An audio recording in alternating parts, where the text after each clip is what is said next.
Donc, c'est un plaisir de continuer la soirée avec Dr. Achilles. Je n'ai pas besoin de le présenter parce que tout le monde le connaît. Président de l'AMECO et notre super échographe. Donc, comme toujours, Dr. Achilles présente une interaction avec la salle. Donc, vous pouvez intervenir au cours de la présentation. Bien sûr, il y aura un petit quart d'heure de présentation de la thyroïde et de l'anatomie. Et ensuite, on va scroller le module thyroïdien. Donc, je vous passe la parole pour commencer le tour. Merci beaucoup. Merci à la présence. Je vois que vous êtes très nombreux, ça me fait énormément plaisir. Je remercie le collège pour tout l'effort qu'il fait pour réunir les médecins. Et aujourd'hui, on est réunis ensemble pour partager voilà, la connaissance. Ok? Je remercie Mme Barana et comme médicale de nous avoir amené une bonne machine. On va travailler dessus. Et après, on m'avait demandé de. Merci Mme Barana. Et puis, merci bien sûr à tous les éléments qui ont veillé sur l'organisation de cet événement. Bien. Donc, on m'a demandé de parler comment on fait pour scorer un nodule thyroïdien. J'espère à la fin, quand je crée les maintenant, à rappeler scorer le nodule thyroïdien. Donc, n'oubliez pas, après, il y a un propos, je vais voir, ça va être interactif, on va aller doucement, et peut-être qu'il y aura des petits tests. Donc, c'est vous qui vont scorer après. D'accord? Donc, il faut faire vraiment attention. Mais, bon, j'ai pensé faire un lifestyle, comment déjà examiner thyroïde, comment on examine thyroïde, comment faire la biométrie de la thyroïde, comment mesurer, qu'est-ce qu'il faut chercher, etc. Sur le plan, comment régler la machine pour optimiser la qualité d'image. D'accord? Et là, donc, je remercie notre ami qui est venu. شكرا اخويا لكم ماليين et les volontaires faut aller parce que c'est Hicham c'est Hicham على قلبوا لي الوقود ديالو نشوفوا كيفاش نشوفوا انت العالم تاعك d'accord je regarde les carottes ديالو ok alors avant de commencer est-ce qu'il y a des questions à propos de l'échographie est-ce que vous la trouvez déjà dans votre pratique surtout le message de premier recours. Certainement, la pathologie thyroïde est très fréquente. L'hypothyroïdie est très fréquente. La fertilité thyroïde, c'est important. Les nodules thyroïdiens, on peut le voir, mais on peut le constater aussi fortuitement. Les cancers aussi existent. Est-ce qu'aujourd'hui, on opère tous les cancers? Tous les nodules? Non. Combien? À peu près. Même pas 5%. Même pas 5%. Avant, on opérait n'importe quel nodule. Est-ce qu'on demandait cette échographie pour dire tous les nodules? Non, les choses sont dépassées. Donc, l'époque, il a apporté un plus pour le médecin de premier recours et aux spécialistes pour scorer, pour évaluer le degré, enfin, et le degré de malignité, ou bien évaluer la dignité ou malignité, pour prendre une décision, des recommandations que nous allons voir. D'accord? Donc, pour ne pas trop tarder, je vais passer directement au côté pratique. Bon, on n'a pas pu transmettre la vidéo scan ici, donc on a transmis sur les écrans placement. Je suis avec les ouvrages de tous les côtés. Voilà, un peu de tour, à l'intérieur. Mais de temps en temps, je suis confié à celui-là. Tu peux le savoir. Comme je pose la sorte. Ok?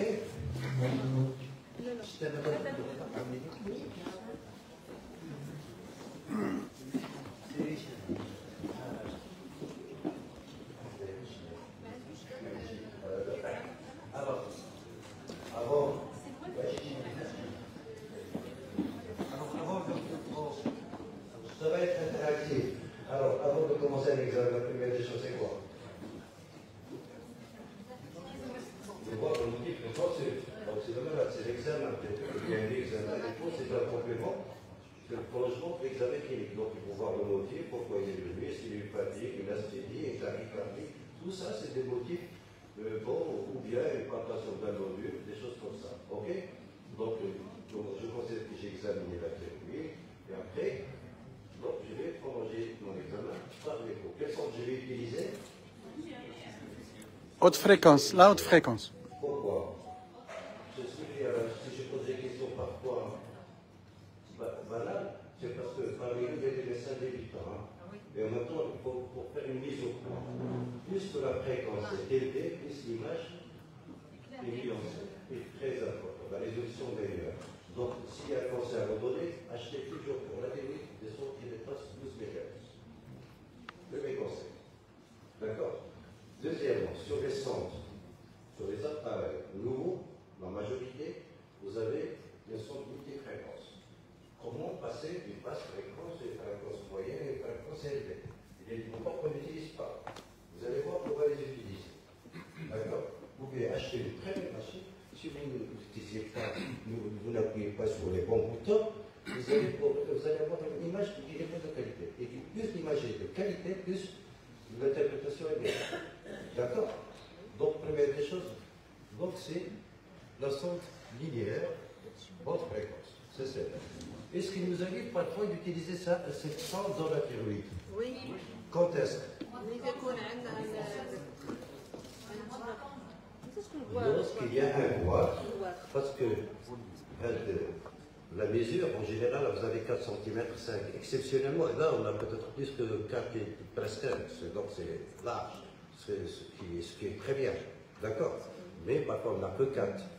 Et parfois, même avec 5, la drogue pourrait dépasser ces mesures. Donc il y a des astuces, vous allez voir, pour élargir sur l'appareil. Est-ce que vous connaissez l'application trapezoïdale? Est-ce que ça vous dit quelque chose? Hein? Qui connaît l'application trapezoïdale et c'est quoi? Vous allez la voir après. C'est un truc que vous pouvez avoir sur vos machines, faites pas attention. Qui permet d'ouvrir, d'agrandir le champ d'exploration. Mais parfois, lorsque ça dépasse beaucoup plus, on va utiliser la sonde convexe pour le volume. Pour le volume du goitre. D'accord. Mais pas pour analyser, disons, les constructeurs ou bien un objet. D'accord. Voilà les deux éléments. Et parfois, on peut utiliser des petites sondes pour aller un peu profondément, parce que la télé ne s'arrête pas ici. Il faut aller jusqu'au médiastin, jusqu'au vaisseau. Et là, il faut monter encore jusqu'à la lampe. Parce que parfois, il y a des glandes, il y a des ectopies, il y a des doses pathologiques qui pourraient être associées. Ne parlons pas des territoires ganglionnaires que vous allez les voir après, les différents territoires qui font partie aussi de l'examen. OK? Oui. Donc, première des choses, vous m'entendez très bien. Hein? Oui, oui. Donc, voilà, je vais utiliser ma sonde. Et la première chose, bien sûr, je dois inscrire le nom du malade. Ça fait partie des normes. Oui. Sinon, vous allez confondre les deux. Et voilà, je vais mettre le nom. Allez, madame. Voilà. Et je mets Hicham. Yak. Barkallah, c'est Hicham. Ça va? Voilà. Vous avez un écran. Vous voyez. Et vous mettez juste Hicham, c'est tout. Hein. Voilà. Par exemple, je mets Hicham. Comme ça, je note le jour. Parce que, voilà, c'est bon. Je fais un travail, mais vous pouvez introduire plein de renseignements sur ce tableau, des antécédents, plein de choses, le médecin référent, tout ce que vous voulez. Hein. Ça vous permet, parce que tout ça va rester enregistré dans la machine et vous pouvez le revoir où vous voulez. Et après, si vous avez pris un certain nombre de photos, vous allez choisir les meilleures photos que vous allez utiliser. Voilà les photos. D'accord? Il suffit de ne pas confondre, parce que ça arrive. Alors, une fois j'ai mis le nom, j'ai pris la sonde. Qu'est-ce que j'ai fait? Qu'est-ce que je vais faire? Là, j'ai venu avant. Je vais choisir le réglage. Vous pouvez utiliser avec cette sonde le sein, vous pouvez examiner le testicule, vous pouvez examiner les parties mortes, vous pouvez examiner, je ne sais pas, la thyroïde, etc. Mais il y a des réglages pour adapter pour chaque organe. C'est ce qu'on appelle les presets, bien les pré-réglages. Et après, vous pouvez encore, avec l'ingénieur d'application de l'appel qui va prendre la machine, faire vos réglages et vous les enregistrer. OK? Donc, et déjà, les réglages, bon, les amants, ça va très bien pour presque plus de 80-90% de l'optimisation de la qualité de l'image. Mais serait amené à apporter d'autres réglages parfois, à certains réglages. Bon, là, je vais choisir précède thyroïde. Vous venez, je dis, je suis واحد trop. D'accord? Bismillah. on a appuyé sur là, et après on va appuyer sur celui-là, partie-moi, et j'appuie sur termine. Voilà. Et automatiquement, sur l'écran, je prends la flèche, je ne sais pas si vous arrivez à voir, vous allez, voilà, vous avez là, la termine. Regardez là, c'est une fréquence qui va jusqu'à 14 MHz, donc elle répond à notre besoin. Donc nous avons une bonne sonde, une sonde de 14 MHz, donc une sonde adaptée pour un meilleur examen de la thyroïde. D'accord? Déjà. Et là, on peut passer de 5 à 14. Vous allez voir après l'intérêt de cette onde passante. OK? Bien. Moi, je défrise. Et la première des choses, une fois que j'ai la suite, j'éteins, je mets le gel. Je mets le malade sur une position. Il faut, voilà. Attention, si les gens âgés, il ne faut pas être vraiment exigeant parce que vous pouvez engendrer du vertige. Il ne faut pas trop appuyer pour éviter de faire des problèmes vasculaires, un syndrome vagal par exemple. Hein? Donc il ne faut pas oublier le malade. Le malade est toujours là pour communiquer avec lui, pour voir les trois, pour lui expliquer au fur et à mesure. Hein? D'accord? Donc, et ça va, c'est échappé. Je n'avais rien. Et la première des choses, je pose ma sonde. Mais ma foi, où est la droite, où est la gauche? Bon, vous avez parfois des marqueurs qui vous montrent ça. Je ne pensais pas. Mais parfois, je suis très bien. Je ne pense pas pourquoi. Moi, je fais une chose très simple. Regardez, je prends la sonde comme ça. Vous la voyez? Je défile et je fais mon doigt d'un côté. De mon côté, c'est la droite. Et lorsque je suis en horizontal, en axial horizontal, c'est la droite. Par contre, si je suis en sagittal, en vertical, ça c'est le haut. Donc, les deux mouvements permis, c'est ces deux mouvements. Jamais inversés. S'il y a deux, je vérifie pas. Une fraction de seconde. D'accord? Alors, je pose la sonde, puisque la droite de mon côté, je la pose au milieu. Et regardez, je pose. Il ne faut pas être avare en gel. Il faut utiliser suffisamment de gel. Pourquoi? Le gel, lorsqu'on l'applique très bien, ça permet de dégager toutes les bulles d'air et par conséquent, on a une qualité d'image. Lorsqu'il y a du flou, il y a un problème, soit au niveau du gel, soit vous ne posez pas la sonde dans le bon endroit. D'accord? Donc, s'il y a du flou, revenir pour corriger. Tout, la technique, c'est important. Voilà, je pose ma sonde au milieu. Alors, qu'est-ce que vous voyez déjà là? Allez-y. La droite, elle est là. D'accord? Vous voyez la flèche, non? Vous voyez la flèche? Et ça, c'est quoi? C'est le lobe gauche. Et ça, c'est quoi? Un trachet. Et ce que vous voyez là, horizontal, c'est quoi? C'est des artères. Il y a de l'air, et c'est des artères. Tout simplement, c'est des artères. Ça, c'est quoi? C'est des isthmes. Ok. Si je veux voir la droite, qu'est-ce que je vais faire? Regardez, je vais glisser ma sonde vers la droite. Je pousse, je fais la sonde comme ça, vers la droite, et je me mets perpendiculaire par rapport à la gauche. Si je veux voir la gauche, je glisse doucement vers la gauche. Et toujours, j'essaie d'avoir une attaque de l'organe à 90. Là, je vais apporter mes réglages. Alors là, je suis au milieu. Vous voyez l'isthme, vous voyez la trachée. S'il y a une compression, vous allez avoir une trachée qui est vraiment... Hein? Et là, qu'est-ce que vous avez là derrière le lobe gauche? L'œsophage. Ok. Je reviens sur le lobe gauche. Alors, lorsque je veux examiner un lobe, je dois le centrer. Je le mets au milieu de la... Regardez, au milieu. Jamais comme ça. Examiner jamais ça. Non. Je m'intéresse au lobe gauche, je le mets au milieu. Je m'intéresse au lobe gauche, je le mets au milieu. D'accord. Je lis, je fais ça.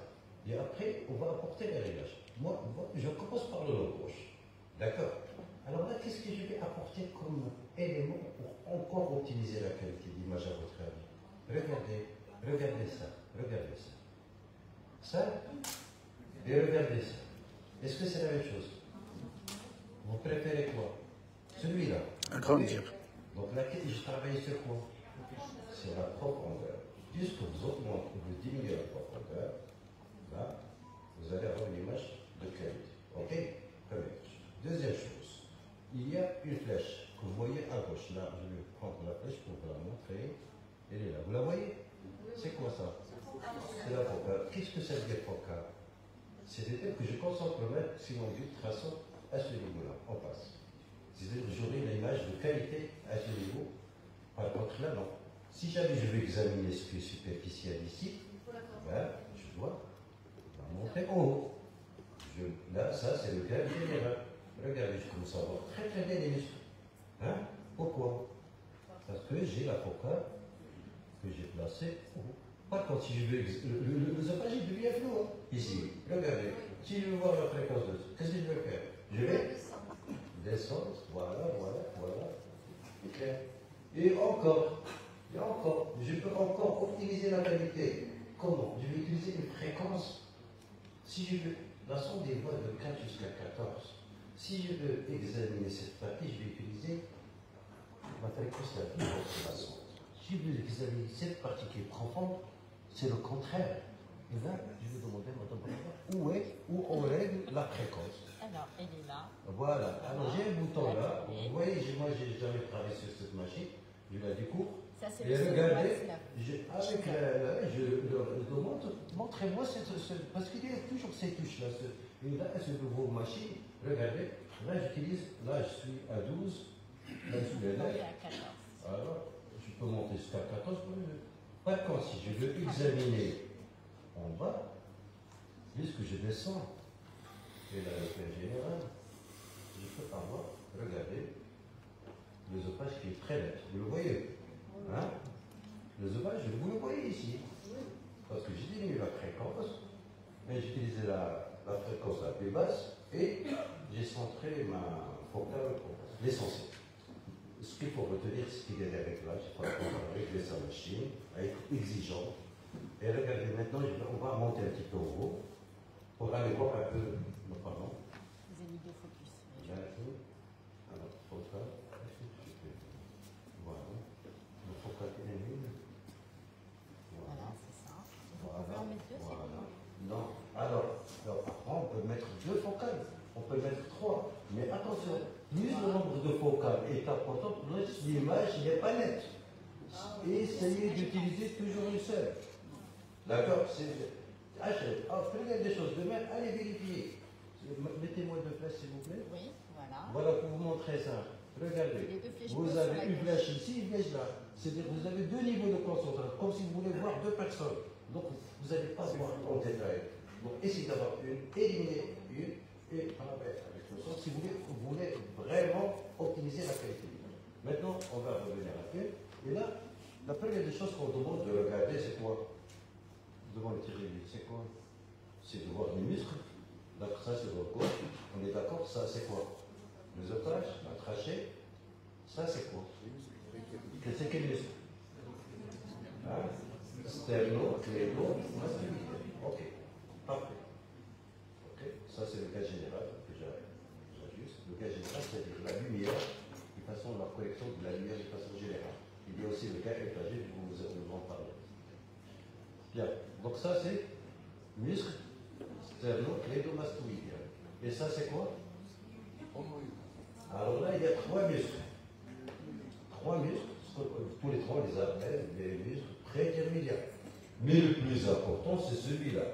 Regardez, celui-là, alors celui-là, ce muscle-là, vous voyez, attendez, regardez là, vous voyez la carotide là, il y a un muscle là. Regardez, lorsque je descends, il glisse. Vous le voyez, il est là. Regardez, il est là. Ça, c'est ce qu'on appelle le muscle homo-oblique. Ça, c'est un muscle qui permet de séparer 2 secteurs très importants, c'est le 3 et 4, pour les compléter. En dessous, c'est le 3. En dessous, c'est le 4. N'oubliez pas que les métastases des cancers, le matériel, c'est surtout dans les secteurs 3 et 4 et 6. Donc, il faut connaître quels sont les moyens, quels sont les repères qui nous permettent de faire cette classification des territoires ganglionnaires. Ok? Bon, vous oubliez ça, si vous allez le trouver quelque part, mais sachez que vous avez les muscles prétéruliens, et ça, c'est le sternocleidomastoïdien. Habituellement, les muscles masculins sont plus hyperphogènes que les muscles prétéruliens. Mais là, ils ont presque la même écogénicité, c'est-à-dire le même niveau de vie. Alors, regardez les muscles et regardez le l'autre. Est-ce qu'il y a une différence d'écogénicité? Oui. Le lobe gauche, ou bien la théorie de façon générale, c'est hyperécogène au modèle. Et les muscles sont hypoécogènes, là. D'accord? Donc, c'est ce qu'on appelle le gradient musculo-parenchymateur. Toujours, il faut qu'il y ait cette différence entre les 2 niveaux, entre ce niveau de cri et celui-là. c'est ce qu'on appelle le granulome musculo-parenchymateux. Et à chaque fois qu'il y a une perte de ce granulome musculo-parenchymateux, il faut penser à un problème thyroïdien. Vous allez demander le bilan thyroïdien. Dans les hypothyroïdies, généralement, vous avez une glande glucogénésis diminuée. D'accord. Dans les thyroïdies. Mais attention, il faut toujours savoir interpréter cela. Je pose la sonde chez une femme qui est frileuse, je trouve une différence, il faut que je demande un test. Mais je vais être étonné de découvrir une ou deux hypothyroïdies par semaine, qui passent inaperçues. Devant une dépression, c'est peut-être une thyroïde qui fonctionne mal. Une infertilité, je ne sais pas moi. C'est des petits trucs, ça ne demande rien, ça demande une correction. Je ne pense pas. La première qu'on me demande à traiter, c'est chercher cette différence. OK? Voilà. Donc, c'est clair.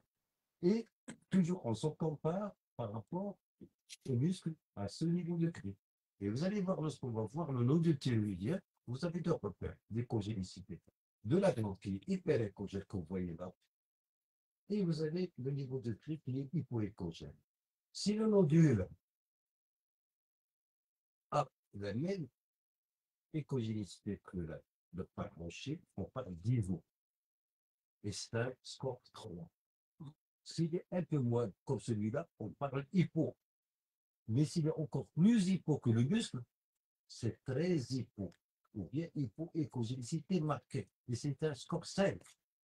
Donc, c'est le niveau de gris de ces deux éléments-là qui vont, vous allez voir après lorsqu'on va faire le score avec des cas, vous allez voir comment on fait, mais c'est les deux niveaux de ces muscles-là et celui-là. D'accord?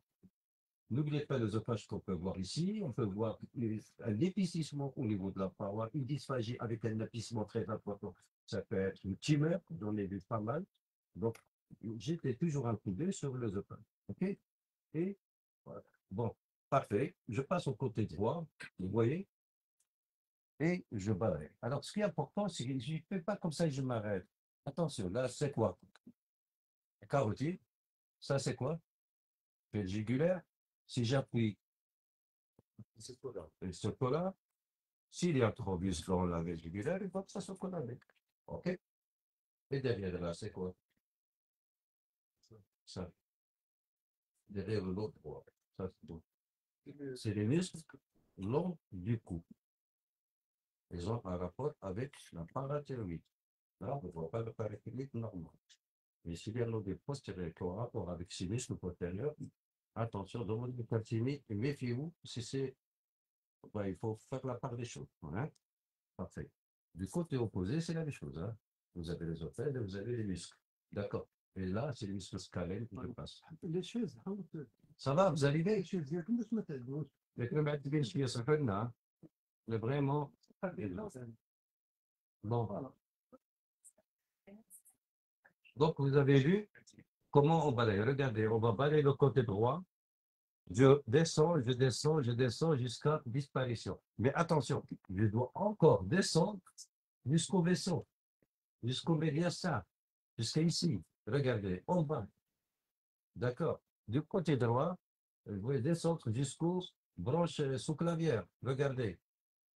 Pour ne pas passer à côté d'un nodule qui plonge en bas. D'accord. Donc, il faut aller jusqu'au médiastin. Regardez, voilà, là, juste pour moi. Voilà, on va. Non, non, c'est pas une peine. Non, non, non, elle est laissée. Je suis la table. Vous devez être le repère à l'eau. Bon, allez.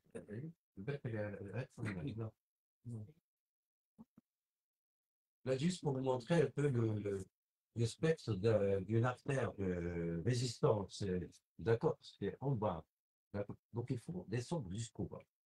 L'essentiel, il ne faut pas se limiter. Et là, je monte en haut, au maximum en haut. Pardon, place décidé. Voilà. Et là, attention, c'est l'os ouïde. C'est l'aspect qu'on fait à cheval, que vous voyez là. D'accord? Et ne pas hésiter à aller sous le montant. Et là, attention, vous pouvez avoir des adénopathies là, ça arrive, ou bien des petits ganglions qu'on voit ici, on voit déjà deux. Et là, c'est le secteur 1. D'accord? Mais c'est rare qu'on peut avoir des adénopathies de la thyroïde à ce niveau. Mais juste pour rappel. Donc, l'examen de la thyroïde, ça commence du haut jusqu'en bas. OK? Bon, je reviens sur la thyroïde. La première chose pour faire les mensurations je fais un balayage transversal dans le bas. Une fois que je repère la partie la plus large, c'est celle-là, je fiche l'image. D'accord? Avec le ciné-loupe, c'est-à-dire cette boule-là, je peux revenir sur l'image la plus importante. Et là, je fais ma première mesure. Je peux diviser aussi l'écran en deux. D'accord? Et, Distance. ouais, alors, non, je dirais maintenant, je confirme. Oui. Voilà. Je prends la distance la plus large. Essayez d'avoir un truc vertical ici à ce niveau. Je prends la flèche. Pardon. Une distance. Non, allez. Là, essayez, là, c'est la trachée. Et c'est بحال الصوت بحال الحبوس.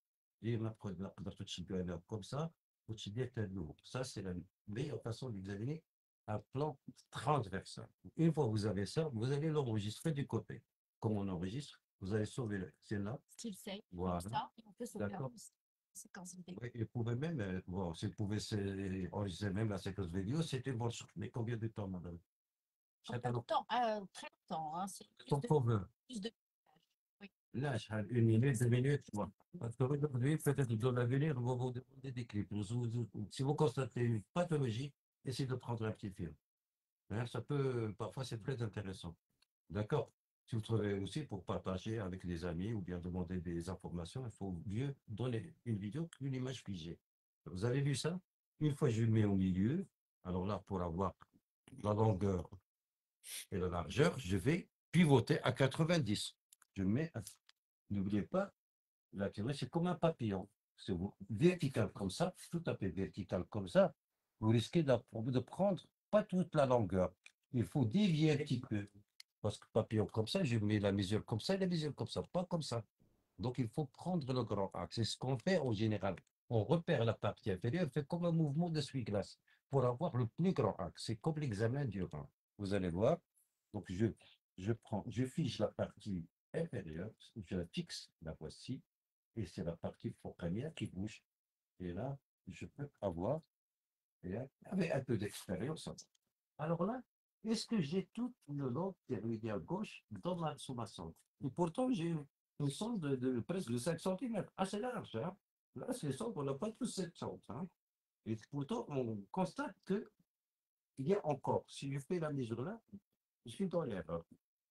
Là, mais je montre les normes de qualité. Hein? Mais maintenant, il faut travailler avec la qualité. Lorsqu'on apprend à travailler en respectant les normes de qualité, on s'habitue, on ne perd pas du tout. On fait du bon travail.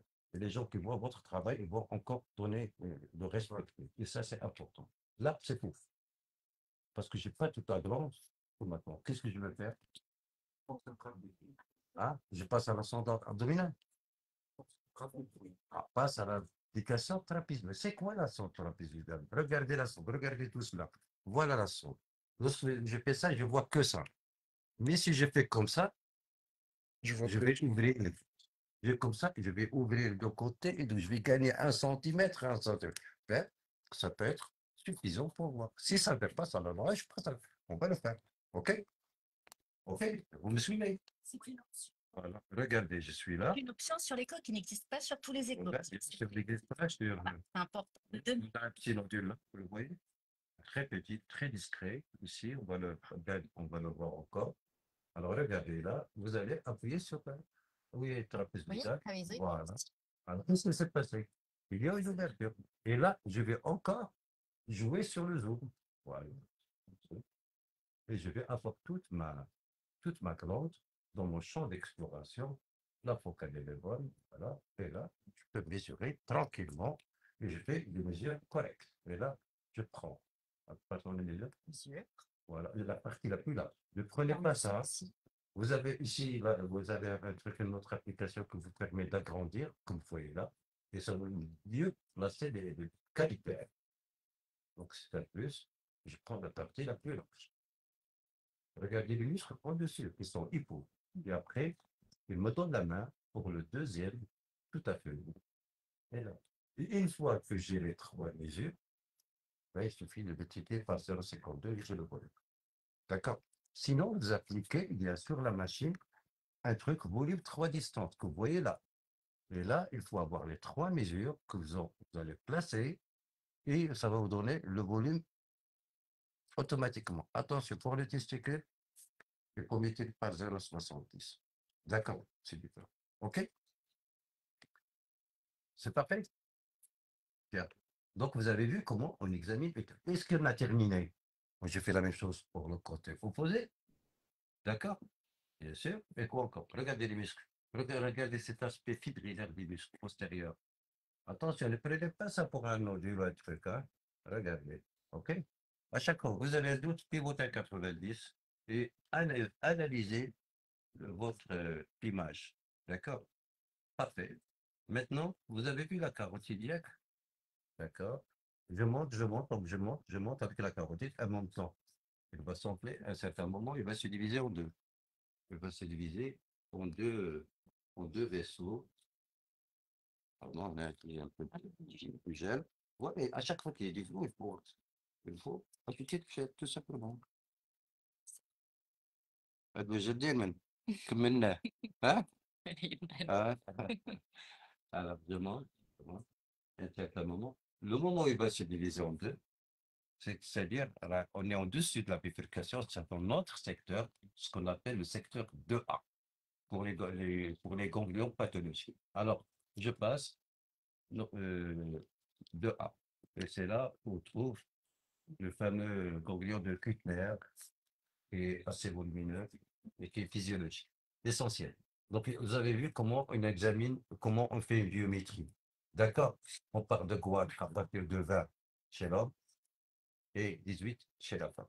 OK? Goitre. Parfait. Maintenant, est-ce qu'on a terminé? Bien sûr, il faut examiner ou suivre les vaisseaux à la recherche d'adénopathie et des deux côtés. D'accord? Après, toujours, ça doit être systématique. Il faut voir, bien sûr, pourquoi pas, un coup d'œil sur les glandes salivaires. Vous le voyez, des deux côtés. N'oubliez pas que les glandes salivaires peuvent être siège aussi de Falque. Il y a des douleurs postprandiales et parfois vous pouvez voir des dilatations, voire des Falque. Vous pouvez examiner aussi la, la parotide que vous voyez là. Hein? Là, voilà, la parotide gauche et la parotide là. Voilà. Donc, et après, qu'est-ce que vous allez voir? On va voir les problèmes vasculaires. N'oubliez jamais la carotide, vous allez tomber, surtout chez les diabétiques. Ah, je voulais vous montrer un truc très intéressant ici. Venez, s'il vous plaît. Le programme, voilà. Voilà. Un truc très intéressant, le voici. Le voici. Voilà. Je vais le montrer. Voilà. Je vais le... Contraster la chirurgie. Voilà. Là, vous pouvez agrandir comme vous voulez. Voilà. Alors, je prends la feuille. C'est quoi ça? C'est quoi ça? Ça, c'est quoi ça? Ah ouais, ça, c'est des ganglions normaux. Il ne faut pas les prendre pour des adénopathies. Un ganglion normal, en général, au milieu, il y a quelque chose d'hyperécogène qu'on appelle l'huile, et souvent, le diamètre, là, ça ne dépasse pas 5, 6, 7 mm. Hein. D'accord, et souvent, il a cet aspect. Ça, c'est quelque chose de physiologique qu'il ne faut pas prendre. Hein. Donc, regardez, les ganglions, c'est des structures tout à fait normales qu'on peut rencontrer et la majorité des jours, vous pouvez trouver, et souvent, vous avez un petit central, ici. D'accord? Et c'est une mesure, enfin, il a cet aspect que vous voyez là. Regardez là, c'est typique là. Là, regardez, je vais prendre là, l'image. Parce que bien, pour la civiologie des adénopathies, comment analyser un ganglion pathologique, surtout en matière de cancer de thyroïde, parce qu'on a les différents aspects qu'on doit chercher. Il y a 4 aspects que vous allez voir sur le topo. Regardez cet aspect. Ça, c'est un aspect tout à fait normal. Vous avez cet aspect-là, oblong, régulier, avec un centre qui est hyperécogène, qu'on appelle l'huile. Parfois, l'huile peut manquer, mais cet aspect, c'est tout à fait physiologique. Si vous dites adénopathie, c'est une erreur. D'accord? زوين عندك هذاك الشيء يا أستاذ. دابا غنشوفوا وكرنا شنو دايرين. كميتي شوية كتعرف. Voilà. Alors, regardez, qu'est-ce que vous voyez là? Attendez. Regardez, là, j'étais en transe, je vois un palais axial, ça me permet de voir parfois s'il y a des atterrances sur la carotide. Je centre ma carotide, je pivote à 90 degrés. Et là, déjà, je vais changer de preset. De le réglage, je vais faire le réglage vaisseau pour avoir une qualité d'image encore meilleure. Regardez. Alors, On est quoi? tombé sur Voilà, je vais sur la carotide. Et là, qu'est-ce que vous voyez là? Hein? Vous voyez la carotide et vous voyez un truc aligné. Ça vous dit quelque chose là? C'est quoi ça? Intima. Ça. Hmm. C'est l'intima média. Je vais sélectionner une partie de l'intima média. Je vais faire comme ça. Je vais l'agrandir pour vous montrer comment. Oh, elle est très belle. Intima média, hein. Souvent les tabagiques n'ont pas ça, hein. Il est que de bonne qualité. Ah oui, تبارك chez زوينة تقولي. Alors, regardez comment on fait pour mesurer l'intima média. Vous avez un agrandissement là, ici. Vous voyez? Sur quel mètre? Une anatomie petite. كيف l'écran كيف Clic l'écran l'écran. Là. Alors, regardez là, cette image un peu dédoublée, si vous voulez, hein, c'est l'intima média. Et regardez cet espace clair, là, cet espace noir. Ça, c'est une intimité de bonne qualité, très bonne qualité. Et normalement, on pose l'interface avec le vaisseau jusqu'à cette partie. Voilà. Réglage automatique Et, aussi sur la et là, ça vous donne combien là, à maintenant? 28. Non, 0,06. Non, 0,06. 0,07. Ah, donc, pathologique en général, c'est au-delà de 0,7, 0,8. D'accord, d'accord. Là, donc, c'est tout à fait normal. Mais si on veut attaquer, il faut l'attaquer de façon transverse. D'accord. Je vais allumer la couleur.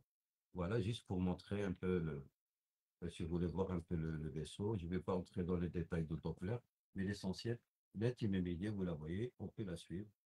S'il y a des interromps, etc., donc ça change le discours, donc il faut prendre des précautions.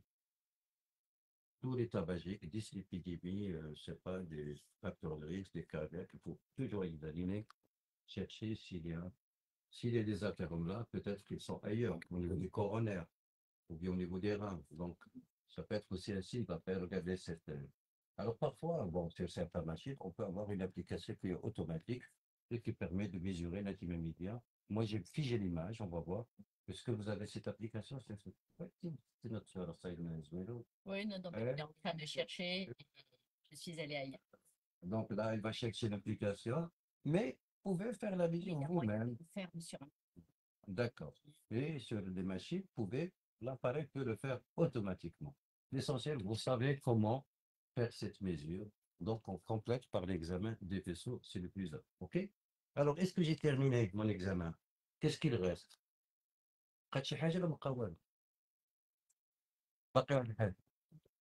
Donc, Doppler, qu'est-ce qu'on va voir? On va voir. Là, parce que de toute façon, pour le Doppler, il faut revenir à, à la thyroïde. Preset thyroïde. Voilà. Parfait. Bon. Je vais appuyer sur là, c'est voilà. En général, il n'y a pas une vaccination riche dans la fertilité, un petit peu ici, un petit peu là, mais pas partout.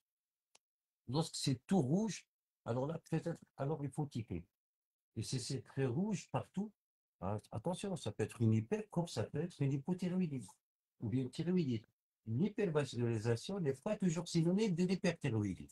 D'accord? Donc ça, la première chose. Bon, après, en fonction du contexte, si c'est une hyperthyroïdie, et si on peut, par exemple, on peut chercher d'autres vaisseaux. Par exemple, il y a ce qu'on appelle l'hyperthyroïdie supérieure qu'on cherche là. Je ne vais pas entrer dans le détail. D'accord? Qu'on cherche. Donc, on peut mesurer sa vitesse. Mais on peut chercher aussi l'hyperthyroïdie inférieure qui, normalement, passe ici, la voici. Elle est là. Derrière la carte, il passe là. Puis la chercher, la voici. Elle est là. Et la vitesse de ce vaisseau-là pourrait nous aider beaucoup. En cas de vaisseau, c'est des vitesses au-delà de 100. D'accord? De 100. D'accord. Souvent, vous pouvez avoir, donc ça peut aider. On parle de thyroïde. Aujourd'hui, on dit la thyroïde fonctionnelle, c'est des mesures des Doppler, des vitesses, des débits qui nous aident beaucoup. Et c'est des choses qu'on apprend, mais il faut faire avant les réglages Doppler sur les gros vaisseaux avant de passer au petit vaisseau. D'accord? Mais c'est des choses qu'on peut apprendre. Ça nécessite bien sûr euh, un apprentissage, ça demande donc un peu de pratique. Et c'est pas difficile, mais avec le temps, on arrive. et ça nécessite aussi des bonnes machines et des sons de bonne qualité avec un bon Docker. Voilà, j'espère que j'ai répondu à vos questions. Est-ce que vous avez des questions? C'est bon, ça a été intéressant. Très bien. Merci, madame. هاي زوينة إذا أقل شيء حاجة قرأت في البيت زوين. Merci, Dr. Chibat. Merci à vous, hein. شكرا, merci أستاذ وميرسي à tout le monde. J'espère que ça a été, ouais. Hein? Ah, bah, c'était bien. Comment on exagère? Non, ne partez pas parce que nous deux, on va faire le nom du film très intéressant. Si vous êtes pressé, je fais. Maintenant, on va entrer au vif du sujet pour lequel je suis là. Alors, les clochettes, allez. Moi, je vais essayer d'être rapide et ne pas trop pour retenir, parce que je peux avoir un autre. Donc, je vais essayer d'être rapide, mais à chaque fois quelque chose d'intéressant, je vais m'arrêter un petit peu. Bon, il y a des choses que vous connaissez déjà, mais sans non plus que vous les rappelez. Bon, les cancers sont très fréquents, sont de plus en plus fréquents. La fréquence a beaucoup augmenté. Mais pourquoi? Mais tout simplement parce que depuis qu'on est programmé là, on commence à découvrir plein de nodules. Et souvent même, la majorité, beaucoup de nodules qui sont intracliniques, c'est-à-dire en pancréas, et lorsqu'on examine à l'occasion des examens de vaisseaux, ou parfois d'un symptôme, on peut constater des nodules. Mais tous ces nodules sont pas malades, il n'y a même pas 5%, et c'est la raison pour laquelle il faut scorer.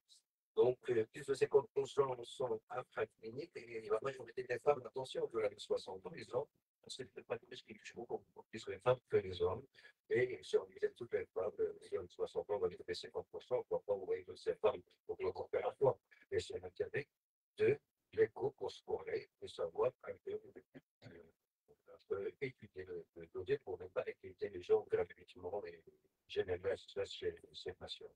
Donc, c'est même pas 7% qui sont mal. Hein. Donc, voilà. Donc, ne pas repérer les administrations. Alors, à connaître. Est-ce que les nodules grossissent? Ben oui, mais pas tous. Donc, hein, on sent qu'ils grossissent avec le temps. À quel rythme ils grossissent ces nodules? À quel rythme? Par an. 1 millimètre. Par an. Mais lorsque ça dépasse 3 millimètres sur 2 axes, ça devrait, c'est inquiétant. C'est la raison pour laquelle il faut voir de bonnes mesures. Et un nodule, on mesure, c'est quoi? C'est pas tout. Vous en avez entendu ça? Du métrique. Les nodules peuvent grossir d'1 millimètre par an. S'ils commencent à grossir au-delà de 3 millimètres de façon rapide, même si la mer gentille, par exemple, isolée, congèle, attention, ça peut être potentiellement. D'accord? Donc, il n'y a pas que le score, il y a aussi la croissance du nodule, et la raison pour laquelle il faut faire un bon examen. Et parfois, je vais vous montrer comment on fait les mesures, comment on se la sort, des choses qu'on apprend. D'accord? Il y a d'autres nodules aussi qui peuvent diminuer, d'accord? Et même pouvoir disparaître. Ça arrive. Mais il peut y avoir aussi réapparition d'autres nodules, et à chaque fois, c'est pourquoi il faut toujours, lorsqu'on constate des nodules, il faut faire un schéma. Et les niveaux montés et les passer sur un schéma. Vous allez voir ça. Donc, ce qui est important, c'est que les variations sont pendant, c'est un ordre de millimètres par an pour la portion solide. OK? Ça, c'est bien. Attention, il dépasse 3 millimètres, attention, sur 2 axes, il faut prendre en considération. Ça dépasse 6 millimètres, attention, il faut être plus prudent et prendre les choses au sérieux. Bon, bien sûr, les facteurs de risque que vous connaissez, c'est la question, les antécédents familiques, etc. OK? Et donc, les antécédents familiques, attention au cancer, même si vous ne dites pas plus ou moins gentil, hein, c'est les mêmes scores qui, même des recommandations normalement, ce qu'on recommande lorsqu'il y a un nodule suspect, si par exemple score 5, c'est 10 millimètres. Mais s'il n'y a pas d'endroit, enfin, proche, il y a à partir de 7, on doit trouver les choses au 7. D'accord? Donc, juste pour vous dire ça, donc il y a les facteurs familiaux, les antécédents. joue un rôle très important dans l'ICI. OK? Bien sûr, donc les circonstances de politique de ça. Alors, est-ce que les examens demandés avant de faire les concours? Est-ce que vous avez demandé comme examen? Là,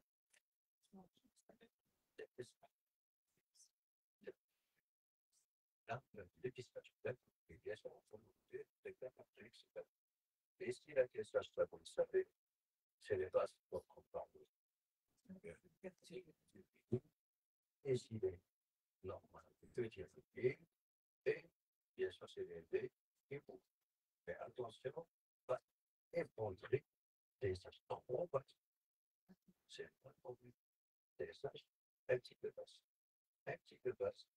Avec un objectif de dire, attention pour nous les toxiques. D'accord? Très très complet. C'est souvent des techniques d'équitation, par exemple. Et là, devant petite perfidité, il faut demander cette force. OK? La téléglobuline, est-ce qu'il faut la demander en premier? Non, ça n'a aucune utilité. La téléglobuline, c'est efficace dans le suivi des cancers. Et parfois, c'est un. Parfois, il y a des cas où vous allez perdre si la fonction ne vient pas fonctionner. Vous avez des aides de la tête. Vous suspectez que c'est une origine ganglionnaire de télévision parce que l'aspect, vous allez voir les quatre aspects, on peut aller dans la dénomination. Fonctionner, chercher la télévision. Et ça va vous aider à diagnostiquer. D'accord? D'accord, ça. Lorsque c'est suspect. D'accord? Bien sûr, les autres explorations dans le corps sanguin peuvent entrer dans ce qu'on appelle un cancer, d'accord? Dans les pilons, et particulièrement le médicament. Bon, dans la ville avec les SHPAS, les gaz scintigraphiques, c'est clair. OK? Je passe, je passe, je passe. Et je vais entrer dans la partie qui nous intéresse, l'écho. OK? Alors, l'écho, bon, c'est l'examen de référence de permis d'attention, bien entendu, ça c'est clair. L'intérêt, c'est quoi? C'est de chercher, détecter le nodule. Alors, comment détecter le nodule? Il faut faire un balayage axial. Non, il faut balayer toute la tombe et aller jusqu'au médiastin, jusqu'au voie des vaisseaux, monter en haut. Ne vous limitez pas uniquement à la partie, disons, apparente. Mais il y a des parties qui peuvent parfois être affichées. N'oubliez pas le lobe pyramidal. Parfois, il faut monter en haut justement. Parce que parfois, il y a un autre lobe qui est associé. Hein? Et là, vous pouvez voir. N'oubliez pas qu'il peut y avoir aussi des ectopies de laquelle qui peuvent même aller jusqu'au niveau de la langue. D'accord? Donc, moralité, il ne faut pas aller de façon axiale, voir tout dedans, des deux côtés, mais au milieu, à cracher jusqu'au médiastin. Et donc, il faut vous détecter un nodule, vous avez pivoté à 90 pour voir l'emplacement de ces nodules. Et suivant ce qu'on va aller en transversal, vous allez prendre les mesures transversales des nodules.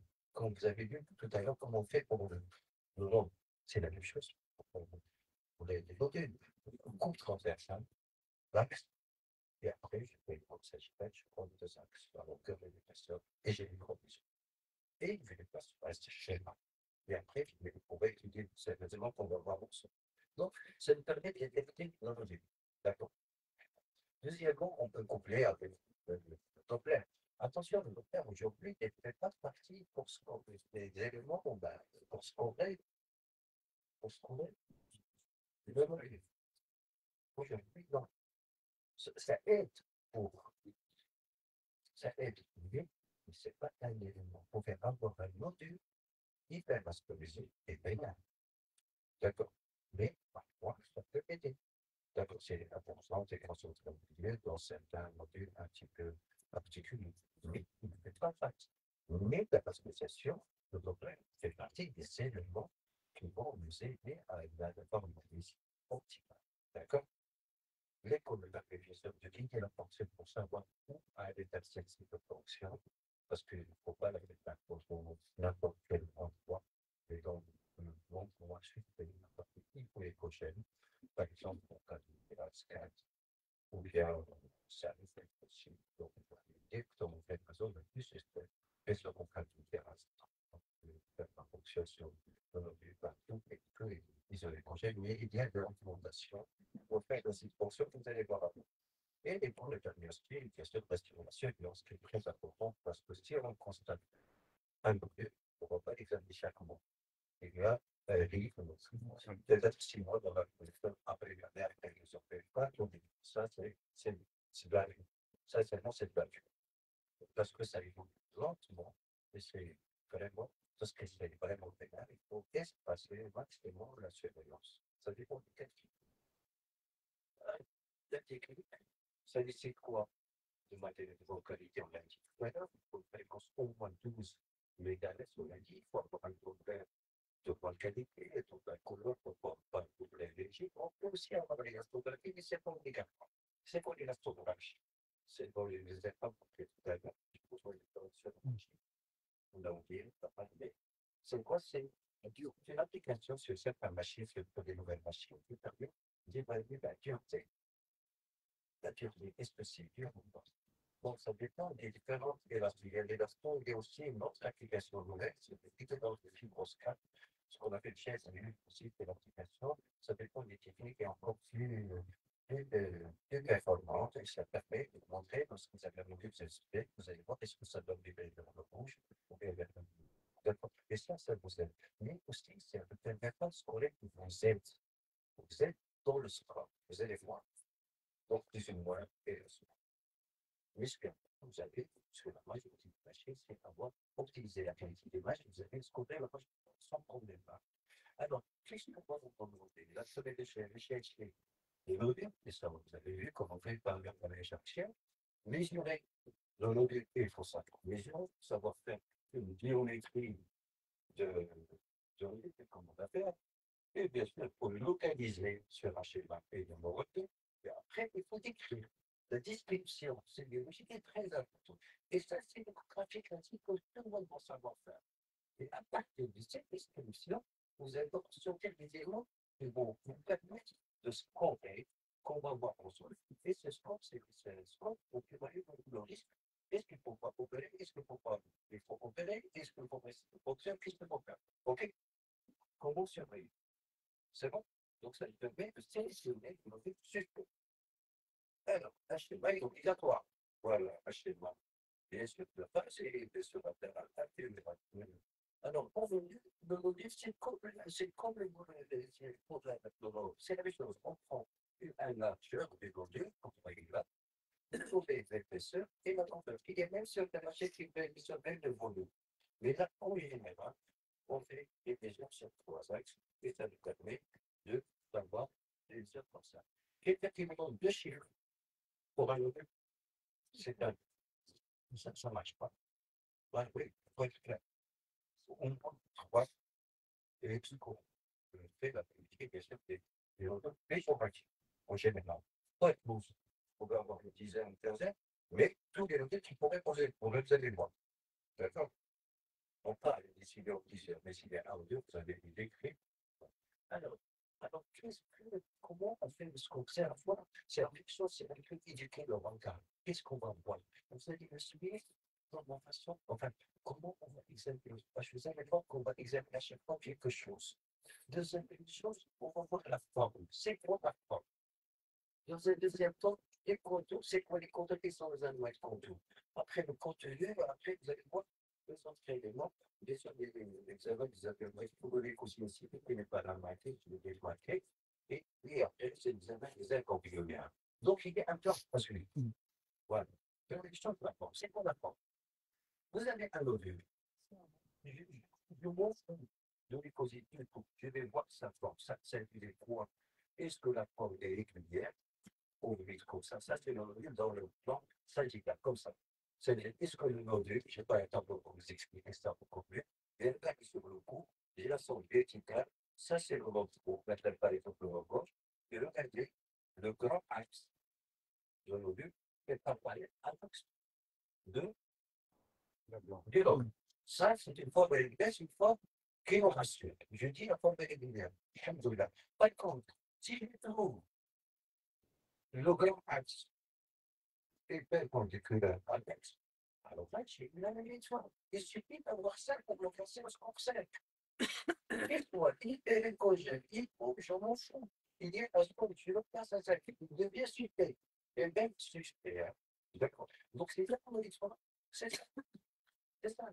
C'est-à-dire, vous avez un truc qui est, disons que le grand RCP, voilà, il est plus épais que vous, ou bien plus épais que l'âge. Par contre, là, par exemple, vous allez voir, regardez, dites-moi, comment vous trouvez cette forme? Voilà l'enjeu. Voilà la coupe sagittale. D'accord? Voilà le grand axe de l'objet. Vous le voyez? Alors, le grand axe est là.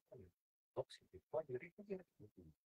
Après, là aussi, regardez, c'est bien. S'il y a une inversion de cet axe, là, c'est plus épais que là. C'est pas bien. Donc, le premier de jeu, je suis tranquille pour ce module. Je ne vois pas les coefficients, je n'ai pas encore vu le contour. J'ai vu juste la forme. La première chose que je dois voir, aller voir la forme. Parce que souvent, on ne fait pas attention à la forme. Alors que c'est très important. D'accord? Est-ce que c'est clair? Première fois. Deuxième chose, on va voir les contours. On ouvre la forme et je vais voir les contours. Comment vous trouvez ces contours? Ils sont nets. Et là, ils sont flous. Et là, ils sont un petit peu irréguliers. D'accord? Si c'est flou, c'est vous. Ça n'entre pas quoi. Vous pouvez en plus.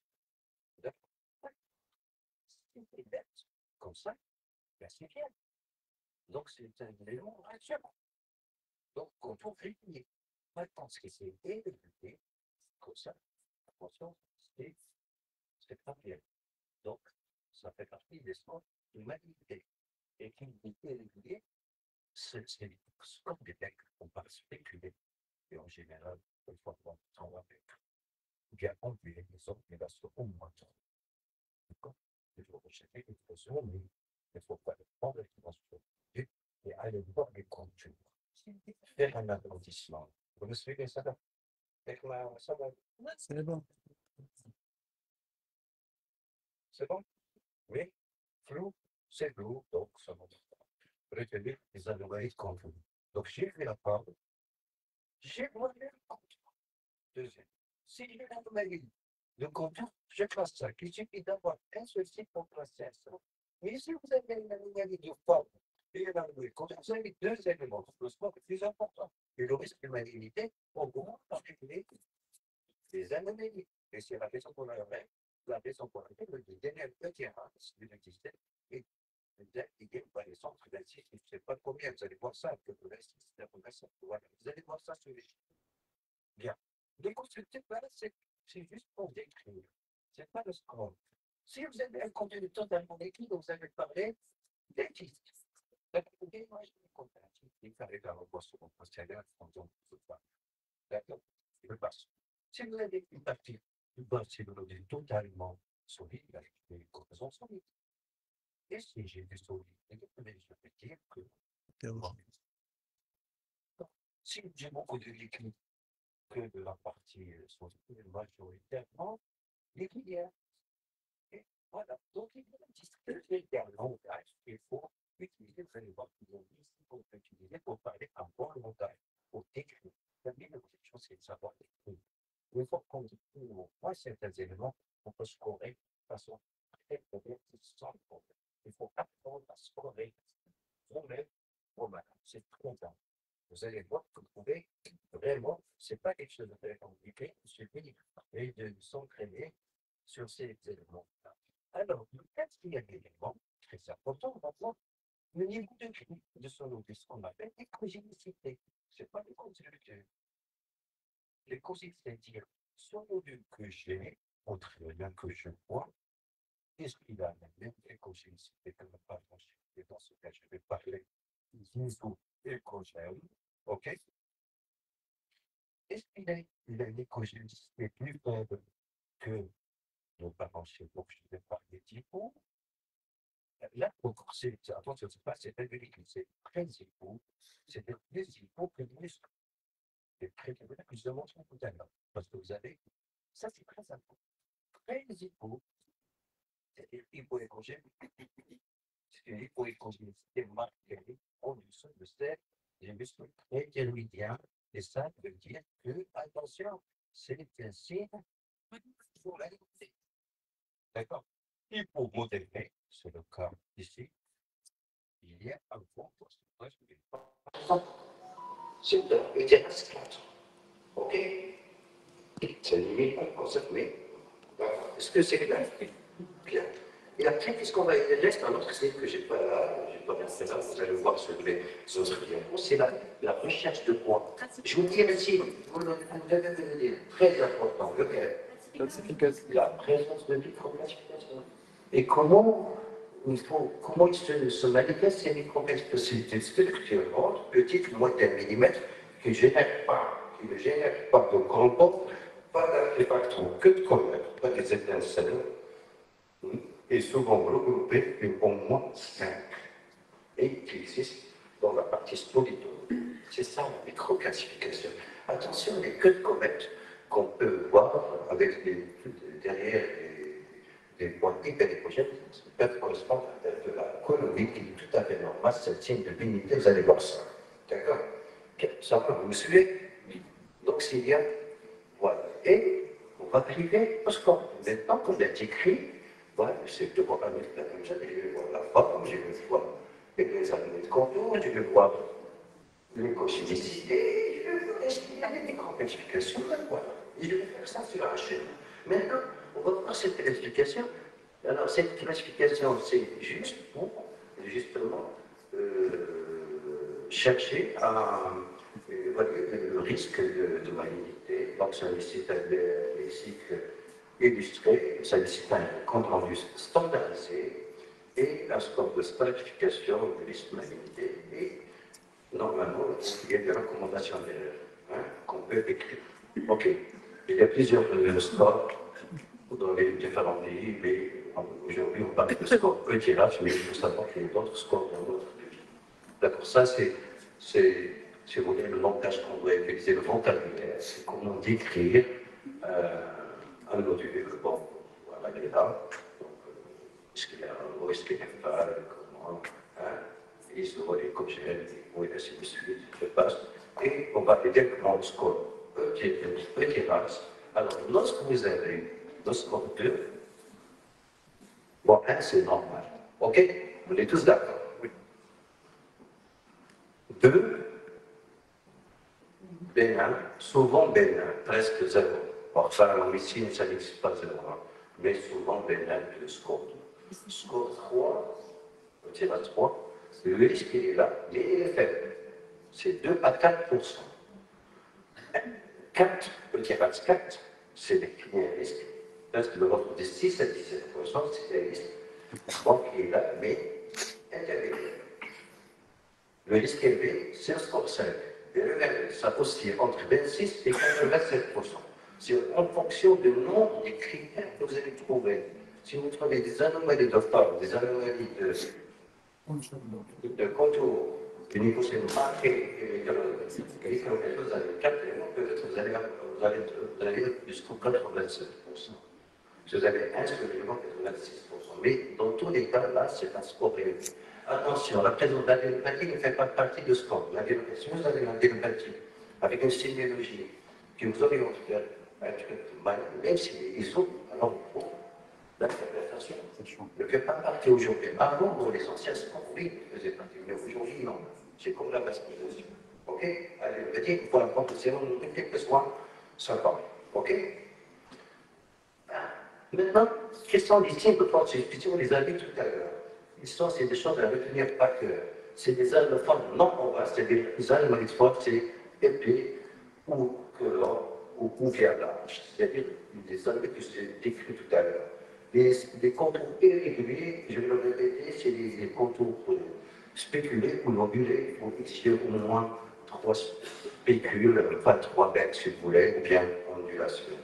La présence de micro-classification, il faut savoir vraiment reconnaître les vraies micro-classifications. Et l'hypogénicité importante, marquée, et pas l'hypogénicité modèle. Ça, c'est le 4 éléments. Il suffit d'avoir un seul élément, ça, pour placer le risque de guerre à 5. Parfait. Et plus le nombre de cris d'abordement, plus le risque est important. Parfait.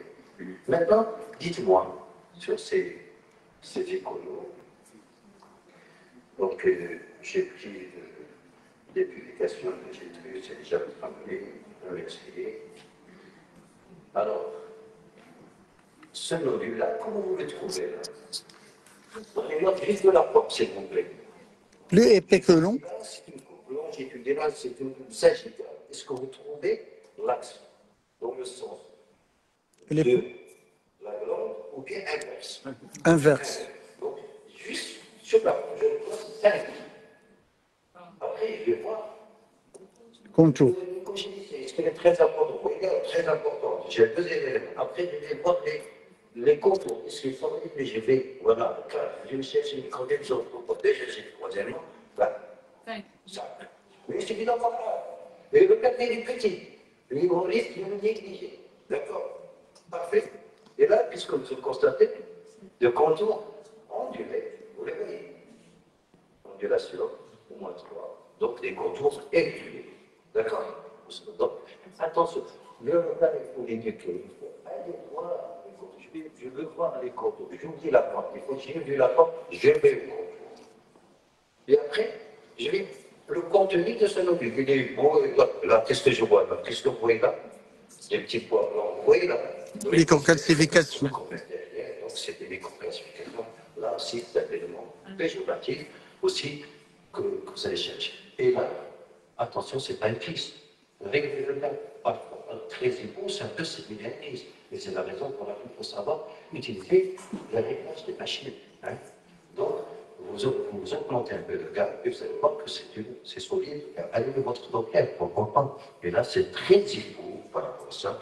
Donc, c'est le score 5. Donc, les 4 éléments que vous cherchez, ça, le score, les contours réguliers, les points congénicité marqués, et la présence de microcalcification. Si évidemment, je suis conscient. J'ai 1 cm d'égale cytofonction. J'ai un antécédent de famille, je pense être obligé de sur le même à partir de 7, vous voyez, j'ai fait mon travail. J'ai fait mon travail. Je m'arrête là, je renvoie au spécialiste. Mon travail était là, ou bien je demande un deuxième examen pour s'assurer encore qu'il n'y a pas de problème, c'est pour partager même des connaissances, c'est pas grave pour se concerter avec des amis sur certains aspects et qui peuvent parfois poser des problèmes. Alors dites-moi ici, ce sont des comment vous le trouvez? Est-ce que la forme est régulière, ovale ou non ovale pour vous? Est-ce qu'il est suspect ou non celui-là? Et pourtant il est petit. Il est petit, la forme est Suspect. vous voyez, il n'est pas ovale, il est suspect. Suspect, oui. Deuxièmement, il est hypo. Troisièmement, il y a des formes irrégulières. Donc ça, même s'il est petit, il n'a pas l'air gentil pour le prendre au sérieux. D'accord. Je passe. Et là, qu'est-ce que quelle est l'anomalie que vous voyez là? Allez, dites-moi. Hein? Les anomalies de contour. Les polygénicité. D'accord. Attention, parfois, il faut agrandir. Regardez cet anneau, il est épais. Mais l'anneau, même s'il est là, ce n'est pas un élément de sécurité. Souvent, c'est le cas, c'est bon. C'est un peu épais, ça peut de sécurité. D'accord. Mais ce n'est pas un élément de sécurité. Dans le froid, sur le froid, c'est un anneau, c'est quelque chose d'écrit. Le type, c'est différent. Mais ça ne fait pas des éléments qui permettent de se confirmer, c'est des éléments qui pourraient nous aider. D'accord? Parfait. Là, comme vous trouvez ce nodule-là, il est irrégulier, il est hypo, donc il est suspect. OK? Donc son score 5. Et là, ce nodule, comme vous le trouvez, il y a plein de microcalcifications regroupées, donc suspect. OK. Ça, c'est très hypo. Vous voyez, suspect. Là, c'est les contours réguliers et il faut suspect. Donc, assez. Oui. Alors, si vous n'avez aucun signe de suspicion, c'est-à-dire que vous avez une forme comparable, d'accord? Il n'y a pas Régulier. il n'y a pas de mixocal, d'accord? Il n'y a pas de contour. Donc, vous allez voir l'écogénicité de votre vie. C'est l'idée pour modérer, vous allez le scorer direct. Je vais vous le montrer.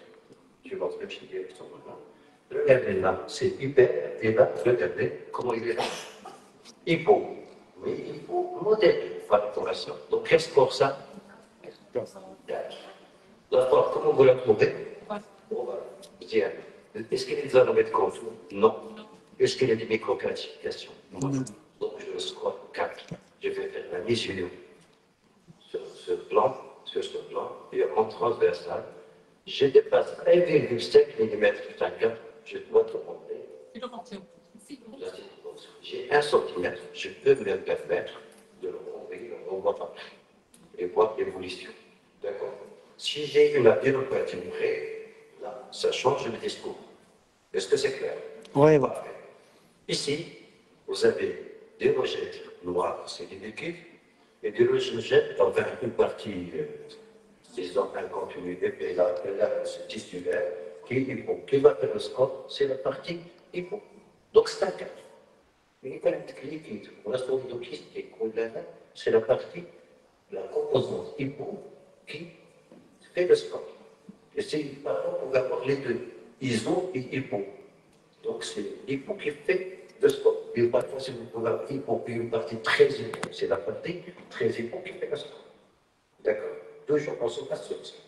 Par exemple, ici, regardez, ce nodule, là, c'est le schizoécogène, une partie de nodule, il est écogène. Donc, cette partie qui va faire le score. C'est hypo modéré, je vais classer 4, et si c'est hypo important, je vais la classer 5. D'accord? Là, si je montrais un nodule isoécogène, donc c'est à 3, le risque de 2 à 4%. Et lorsque j'ai un deuil comme ça, est-ce que ça peut éliminer un cancer? Non. Et j'ai 2 à 4%. Et j'ai 2 éléments qui vont me sauver, peut-être. Si ça dépasse 200 kg, je dois demander la sélection. Et deuxième chose, c'est la surveillance. Si j'ai un lobe comme celui-là, et ça, la croissance dépasse 3 mm sur 2 axes, je dois tirer et prendre les choses possibles. Alors là, j'ai montré, pardon, ça, là, j'ai montré un module solido-kystique. Si je veux scorer ce module, c'est cette partie-là. Vous voyez là, qui va le score. Puisque c'est là, comme c'est là, comme le parenchyme de l'hélicogène, ça score 3. D'accord. On voit pas la souris. La souris, vous la voyez pas. Je suis désolé, je croyais que vous la voyez. Non, il n'est pas transmis. il faut bouger le clave. Voilà. Donc, je peux faire. Je suis désolé, je me suis fait les Alors là, regardez, il y a plein de nodules qui sont accolés. On parle d'amas nodulaire. Là, si vous avez comme ça, vous allez parler d'un amas, d'un nodule isoécogène. Et après, vous allez mesurer chaque nodule. Et il y a un nodule dans cet amas qui dépasse 2 cm plus que c'est un isoécogène, vous allez faire cette fonction pour le nodule qui dépasse 2 cm dans ce contexte. Là, c'est quoi? C'est un grand kyste. Vous voyez là, à droite. C'est un kyste. Qu'est-ce qu'il faut faire? C'est un score quoi? Score 2. Et si vous avez l'aspect là de la gauche, là, vous voyez là, c'est un aspect avec des petites logettes, avec des petites cloisons, il n'y a pas de partie solide. On parle d'aspect spongiforme, c'est un score 2 aussi. D'accord?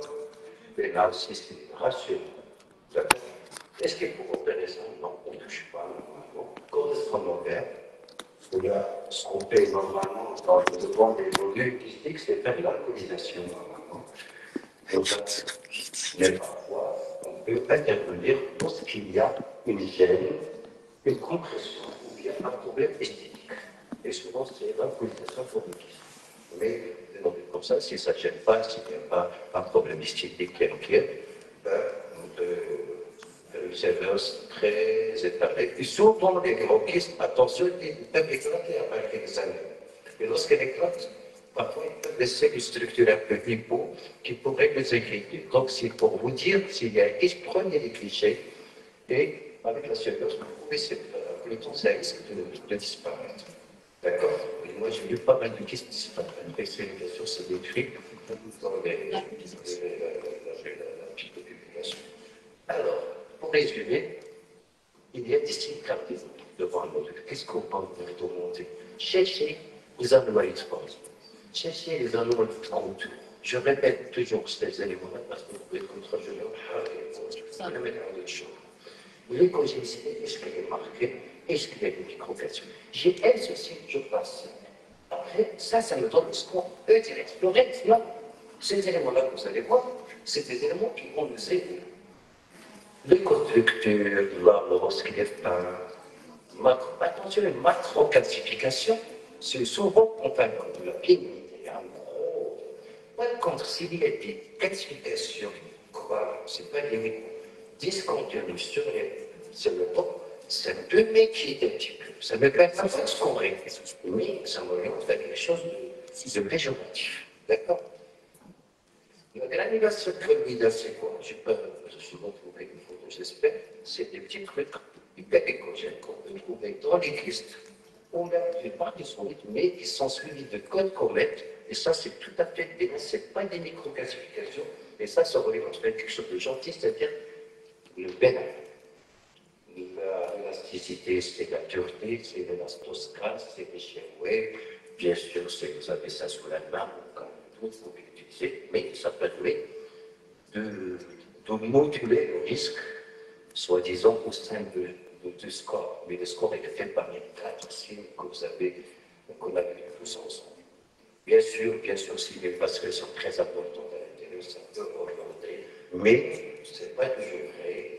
Et bien sûr, s'il y a une extension, vous avez un module unique, et à l'extérieur, éclair de voir un petit peu, ça peut aussi vous expliquer, mais ce n'est pas l'élément de score. Attention, un module chez un enfant, c'est pas comme l'adulte, c'est toujours pris au sérieux et jusqu'à ce qu'on est malade. C'est comme le rat. Il ne faut pas confondre l'enfant avec l'adulte. Un enfant avec un module thyroïdien, même s'il est petit, quelle que soit son écogénicité, il faut le considérer comme quelque chose de sérieux et aller demander des examens. Alors, est-ce qu'on a. C'est évidemment, mais en cas de nodule malade, il faut aller voir les continents. Vous avez vu tout à l'heure, je n'ai pas parlé de tous les territoires. Il y a plusieurs territoires. Il y a des territoires développés, pour le territoire 3 et 4, et puis le 5, et le 6, etc. Mais l'essentiel, c'est qu'il faut retenir que le complément normal, je l'ai montré tout à l'heure, c'est un formant valeur. Le titre, vous l'avez vu, vous avez vu le livre, qui souvent il est présent, mais parfois ça peut manquer. L'épaisseur, elle n'est pas très importante en général, hein, sur le secteur surtout 3 et 4. Et si on arrive à Doppler, on va voir une vasculation du milieu, c'est-à-dire central. Regardez, ça c'est un grand milieu normal. On l'a vu tout à l'heure, un grand comme ça. Mais regardez là, vous avez vu le lit. Et si on allume le Doppler, on peut avoir une vasculation au milieu, sur le lit.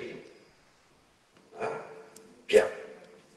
Par contre, les compléments pathologiques, on parle d'adénopathie. Il faut réserver l'adénopathie pour les compléments pathologiques. Lorsqu'on parle d'adénopathie, c'est quelque chose de pathologique. Donc, bien, c'est quelque chose de physiologique. D'accord? Et c'est dans les secteurs 3 et 4, et j'ajoute là le 6, et vous allez chercher ces éléments-là. Si vous avez des ganglions augmentés de volume et à l'intérieur, il y a des kystes, on parle de kystisation, ça fait, c'est quelque chose de péjoratif. Alors, comme c'est un entretien, mais ça, c'est de la attention, c'est peut-être les métastases, les signes de kystisation, des signes de métastases. Deuxième chose, vous pouvez avoir une adénopathie, un nodule, un complément augmenté de volume, et l'aspect thyroïde. Mais ce qu'on appelle thyromimétique, ça aussi c'est un aspect très très commun, je crois, parce que c'est ça là. Mais qu'est-ce que c'est ça? L'augmentation, ou l'aspect thyroïde, attention, c'est tout dans le monde. Et là, vous allez voir ça. Aussi, moi, je peux voir tous les aspects. Je l'ai vu. Devant des modules suspects, il faut voir est-ce qu'il y a cet aspect. Et ça, il est très conscient. On peut trouver aussi des micro-classifications dans l'intérieur de ces adénopathies. Si vous trouvez aussi ça la même valeur que si vous trouvez des micro-classifications dans le. Et n'oubliez pas, vous avez des augmenter vous avez même Doppler, et ça vient de l'extérieur et pas de l'intérieur. C'est une sur bénéfice, c'est un signe d'adénopathie. De ganglionnaire d'origine thyroïdienne. Vous avez 4 signes à retenir. Présenter comme classification, vascularisation périphérique, kystisation et aspect mimétique. Je pense que vous avez compris ça. Donc voilà, c'est juste pour les rappeler. maintenant que la classe est terminée, qu'est-ce qu'il faut faire devant un module? Si vous avez un module,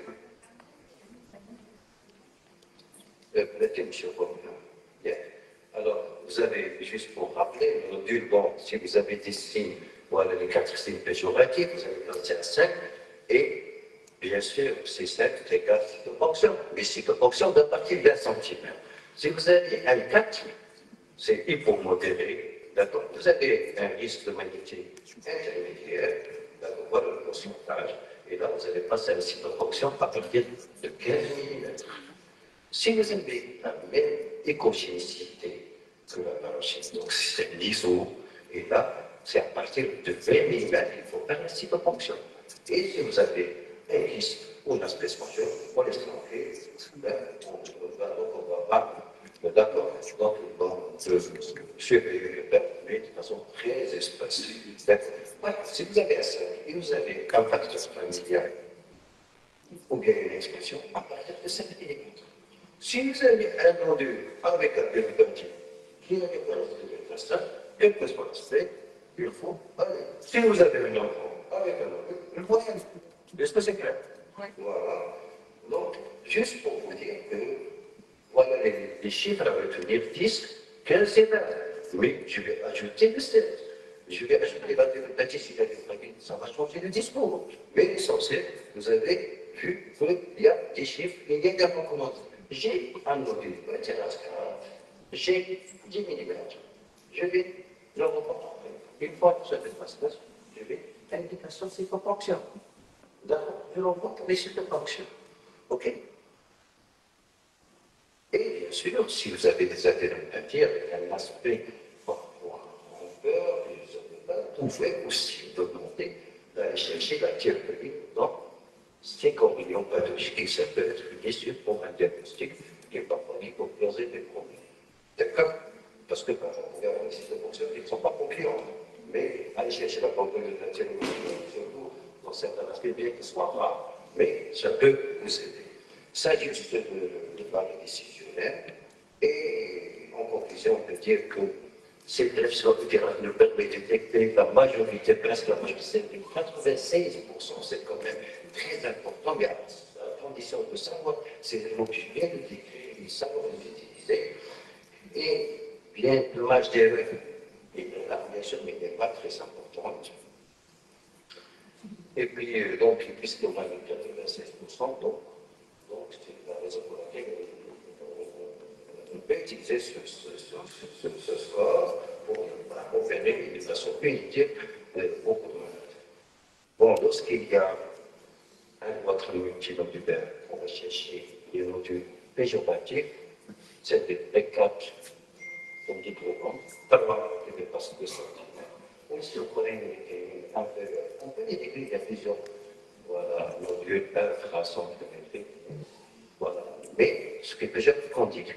Et la cytofonction, il peut être réservé pour le 3 à partir de 20 mm, pour le 4 à partir de 4 mm, et le 5 à partir de 10. Ou s'il y a un contexte familial ou une exposition, on se met jusqu'à 7. Et merci pour votre attention. Je ne vais pas plus en temps de la référence que j'ai utilisée pour cette thérapie. D'accord. Merci. Est-ce qu'il y a des questions?